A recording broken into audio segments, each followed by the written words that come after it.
Bonjour à toutes et à tous, je suis Bertrand Puard et je suis ravi de vous retrouver pour cet été parti en livre en association avec Quai du Polar, qui est un salon que j'affectionne tout particulièrement, moi qui aime écrire du polar. Alors je vais vous parler aujourd'hui d'un de mes derniers romans, Clepsydre sur Saône, paru aux éditions du Rocher, dans la collection jeunesse animée par Guillaume Le Cornec.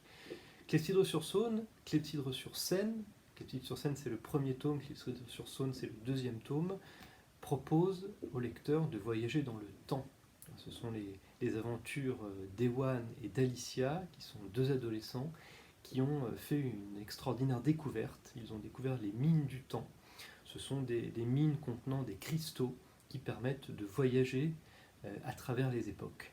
Et donc dans ces deux romans, ils vont se servir de cette mine du temps pour mener différentes missions et notamment empêcher un domestique du Far West, un homme très peu recommandable, très vil, très intéressé par l'argent, qui habitait au Texas au début du XXe siècle, de devenir président des États-Unis parce qu'il a lui-même découvert à son époque les mines du temps.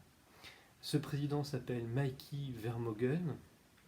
C'est une sorte de peinture au vitriol du président états-unien actuel. Et au début de Clepsydre sur Saône, et c'est l'extrait que j'ai choisi de vous lire, au début de Clepsydre sur Saône, donc je le mets en scène à Dallas, précisément à l'endroit où a eu lieu l'assassinat de John Fitzgerald Kennedy en 1963. C'est aussi un des plaisirs de ces romans de pouvoir revisiter l'histoire, puisque là, bien évidemment, vu que Mikey est président depuis de très très nombreuses années, John Fitzgerald Kennedy n'a pas été président, et pourtant, quelque chose va se passer à Dallas, à l'endroit même où JFK a été assassiné. Le président entra enfin dans l'ombre des hauts buildings de la ville. Le soleil était ardent, il sentit la morsure du soleil se relâcher un peu. « Vive Mikey !» hurla la foule. « Tous ces gens imbéciles m'ennuient !» soupira sa femme. Mikey haussa les épaules et se mit à saluer de plus belle.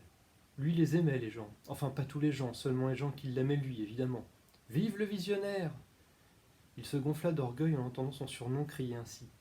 Quelle splendide journée, vraiment. Mikey chercha de l'appui pour se lever et sortir son imposante carcasse de la décapotable. Il avait l'intention de s'offrir tout entière à son peuple. Quand soudain 3 détonations claquèrent dans son dos. Elles furent si assourdissantes qu'elles couvrirent les vivas de la foule. Aussitôt le président se sentit projeté en avant, puis en arrière. Il se rattrapa in extremis pour ne pas tomber en dehors du véhicule qui accéléra aussitôt. À côté de lui, son épouse hurlait. On venait de tirer sur le président. Et pourtant Mikey n'éprouvait aucune douleur nulle part. Il tâta son corps gros et gras et ne sentit aucune blessure. Il se tourna alors vers son épouse, qui n'avait rien elle non plus, à part de grosses taches de peinture verte sur son délicieux tailleur rose bonbon. Voir son épouse aussi ridicule devant lui, là, peinturlurée de vert sur ses habits hors de prix, lui donna presque envie d'éclater de rire. On lui avait tiré dessus et il s'agissait de balles de peinture. Le dos de sa veste en était taché. Il s'en débarrassa aussitôt en la jetant par-dessus bord. Il n'était pas mort. Il ne mourrait jamais. À cet instant, Mikey Vermogen ne s'était jamais senti aussi immortel de toute son existence. Un peu plus loin, la limousine décéléra. « Tout va bien, sœur ?» lui demanda le gouverneur depuis le siège avant. Mikey eut un geste vif de la main. « Oui, très bien. Faites arrêter le convoi devant le prochain 7-Eleven que nous croisons. Ma femme a besoin d'un bon paquet de lessive. » Cette fois, il ne put retenir un éclat de rire et son épouse le fusilla du regard. Et elle ne manqua pas sa cible. Des membres du Secret Service, ses gardes du corps aux lunettes et costumes noirs, se mirent à sa hauteur pour s'enquérir à leur tour de son état. « Allez me le chercher !» hurla Mikey au colosse du Secret Service. « Allez me chercher ce foutu tireur du dimanche !» « Mais nous ne savons pas encore où il se trouve, » constata le chef de la sécurité. « Imbécile ! Il est au dernier étage du dépôt de livres, à l'angle d'Houston et Helm. C'est là où se situait Liar Oswald. Ça ne vous rappelle rien, bougre d'abruti.